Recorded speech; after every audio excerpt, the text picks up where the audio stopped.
નમસ્કાર, હું છું કેતન અને આપ જોઈ રહ્યા છો CB24। હિંમતનગર ખાતે અત્યાધુનિક કેટલ ફીડ પ્લાન્ટના ઉદ્ઘાટન સમયે કેન્દ્રીય ગૃહમંત્રી અમિત શાહે ખાસ ઉદ્બોધન કર્યું હતું। મળતી માહિતી મુજબ હિંમતનગર ખાતે કેન્દ્રીય ગૃહ અને સહકારિતા મંત્રી અમિત શાહે સાબર ડેરીના ₹210 કરોડના ખર્ચે 800 મેટ્રિક ટન પ્રતિદિનની ક્ષમતાવાળા અત્યાધુનિક કેટલ ફીડ પ્લાન્ટના ઉદ્ઘાટન પ્રસંગે જણાવ્યું હતું કે આ કેટલ ફીડ પ્લાન્ટનો પ્રારંભ થવાથી સાબરકાંઠા અને અરવલ્લી જિલ્લામાં દૂધ ઉત્પાદકોના દુધાળા પશુઓ માટે સમતોલ અને પોષણયુક્ત આહારનો પુરવઠો વધુ માત્રામાં મળશે।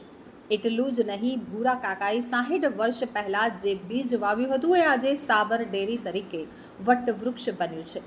1976ની શરૂઆતથી લઈ અને આજના પ્લાન્ટના ઉદ્ઘાટન બાદ 2000 મેટ્રિક ટન સાબર દાણનું ઉત્પાદન શક્ય બન્યું છે। આ પ્રસંગે શ્વેત ક્રાંતિની વાત કરતા કેન્દ્રીય ગૃહમંત્રીએ જણાવ્યું કે શ્વેત ક્રાંતિની શરૂઆત ત્રિભુવન કાકાએ કરી હતી। શ્વેત ક્રાંતિએ કારણે ગુજરાત નહીં, વિશ્વભરમાં એક સહકારિતા ક્ષેત્રમાં આમૂલ પરિવર્તન આવ્યું છે।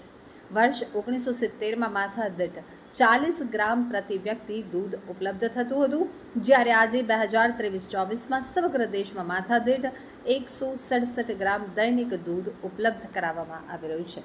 આમ વૈશ્વિક સરેરાશ દૂધ ઉત્પાદન 117 ગ્રામ છે, જેના કરતાં ભારતની સરેરાશ વધારે છે, જે સહકારી માળખાના કારણે શક્ય બન્યું તેમ તેમણે વધુમાં ઉમેર્યું હતું।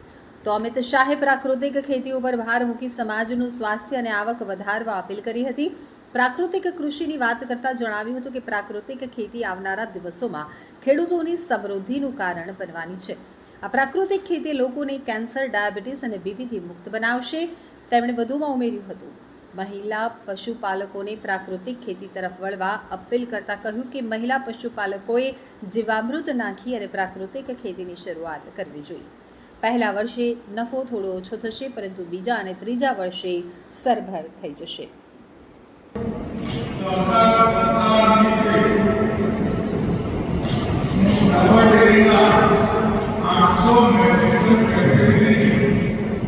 અત્યાધુનિક પશુ આહાર ઉત્પાદન કેન્દ્રના ઉદ્ઘાટન માટે આવ્યો છું।